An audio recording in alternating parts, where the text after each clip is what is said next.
Howdy all, you beautiful bastards. This beautiful bastard is going for a beautiful walk on a beautiful day.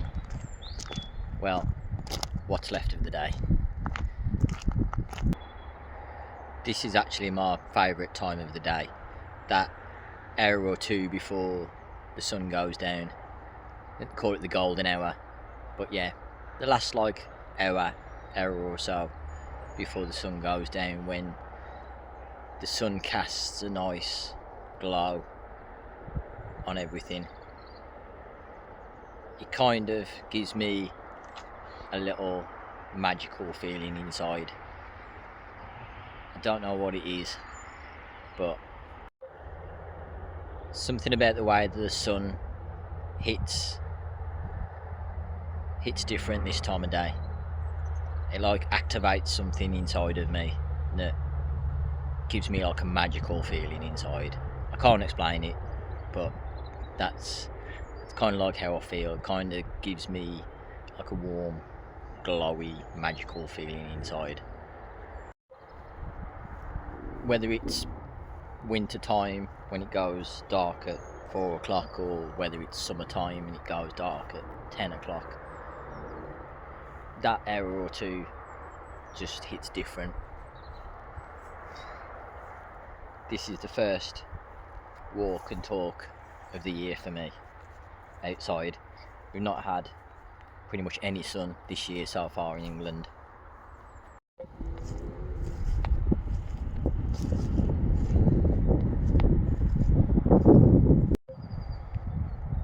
Now, this is just a thought, but what if aliens were real? What if aliens actually existed? What do you think? Do you think aliens are real? Spoiler alert, I do believe in aliens.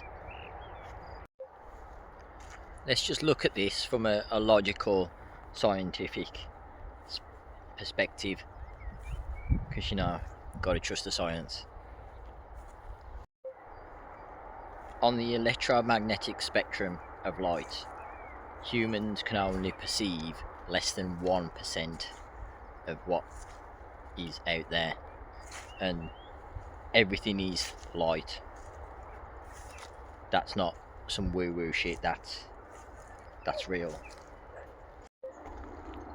Humans can't see ultraviolet or infrared,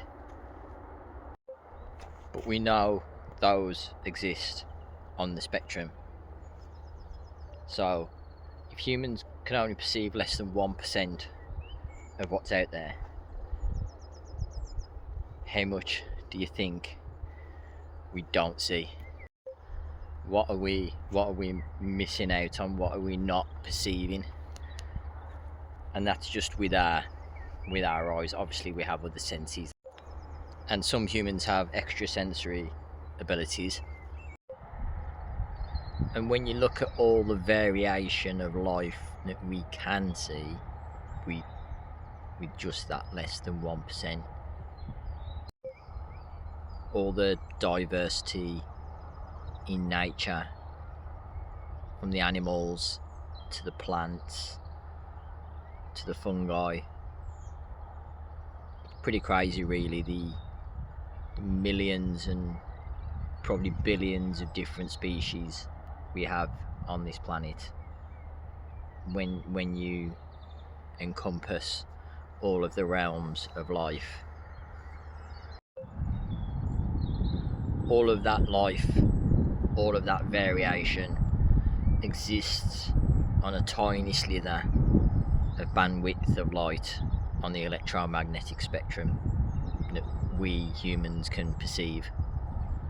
So just imagine what else is out there that we don't perceive, that we can't see, and that's just on this earth.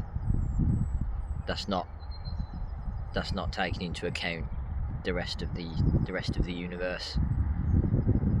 I mean, scientists have already discovered a gazillion exoplanets which are similar to Earth that they think could theoretically sustain life So just looking at it from a logical perspective, it just makes sense that there would be something else out there, other civilizations, other alien species, alien civilizations. I mean, technically, if we go to Mars and colonize, we would be an alien civilization on that planet to whatever's native on that planet, if there is any life there.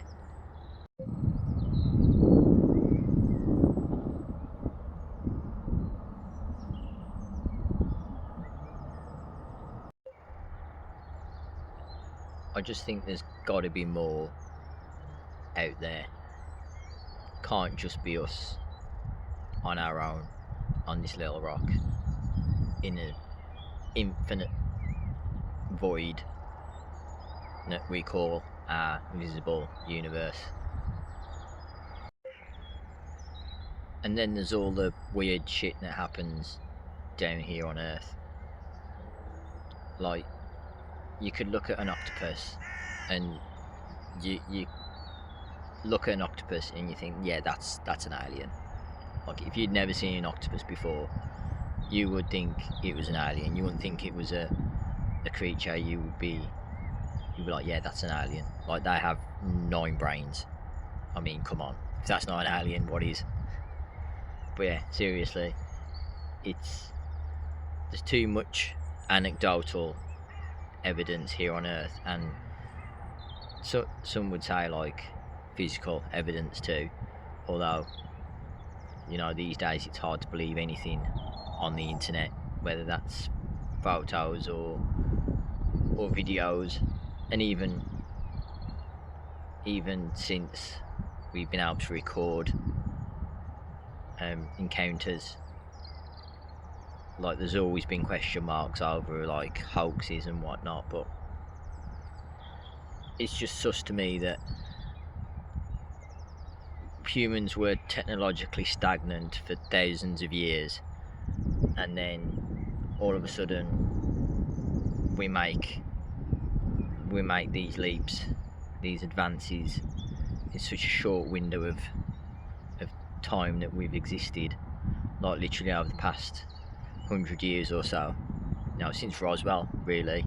And I know some things, such as technology, might exist on an exponential curve, but it is it's a little coincidental, don't you think?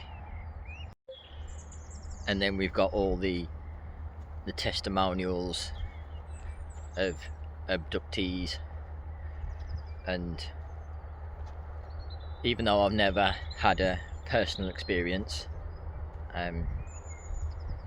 nothing concrete that I could pin my belief on, that doesn't invalidate, you know, the experiences of hundreds of thousands of other people. And, you know, we can only take their word for it, but I think at this point in time there's such an overwhelming amount of evidence, or at least anecdotal evidence, that it's just too much to ignore. You also have people like Dr. Stephen Greer. He's a good guy to check out if you want to do some of your own research. He was a highly respected physician. He was a surgeon for years, had a highly decorated career, which he gave up in his prime to pursue disclosure, which is, you know, the disclosure of extraterrestrial life to the general public. He has a lot of credible work out there, along with a lot of other people too. But there are also countless whistleblowers in all sectors of society, from highly decorated military personnel to, you know, heads of state and whatnot that have come out and put their reputations and lives on the line to try and force disclosure.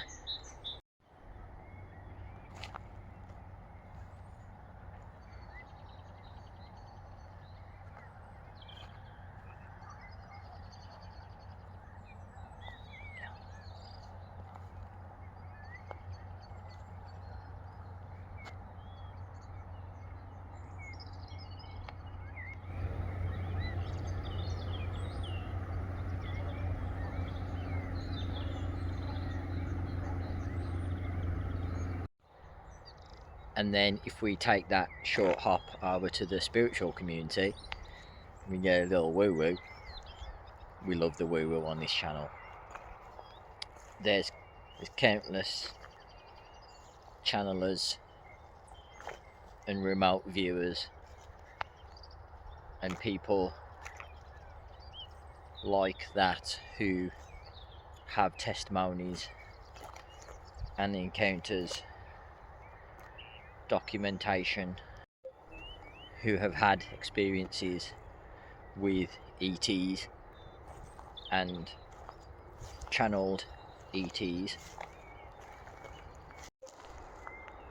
It's a deep, dark rabbit hole, and I'm sure you've been down it, but if not, have fun. I could talk about this forever, but it's getting dark here. Doesn't look like it. Looks pretty bright, but it is getting dark. So we'll wrap it up there. I just wanted to share my thoughts on a controversial topic. Let me know what you guys think. Have you had any encounters? What are your beliefs? What are your experiences? What are your thoughts? You know, what if you don't believe, what would it take for you to believe? Think about that. Would it be disclosure from the government? I mean, not that anybody trusts the government these days, so even if they came out and said, even if Trump had a press conference and came out and told the world, you know, ETs are real, extraterrestrial civilizations are real, you know, how many people would actually believe him and the government? If you have been down the rabbit hole, you'll know about Project Bluebeam, but if you don't, that's basically Project Bluebeam is a conspiracy theory. Not that there's many of those left now. New term, conspiracy fact. That's a new term I'm going to use from now on. But Project Bluebeam is a conspiracy theory that foretells of the government staging a fake alien invasion in order to basically grab more power, enforce more rules. You know the drill. You know, we've all lived through 9/11, COVID. We know the drill by now. So even if something happened, you know, how do we know it's genuine? You know, what would it take for you to believe it was genuine? It's an interesting thought, isn't it? It's an interesting thought. But let me know what those thoughts are, and have fun down that rabbit hole. This ET has got to take this phone home. So until next time, take care of yourselves, stay wild, keep your head up and your heart and mind open. See you later. Peace.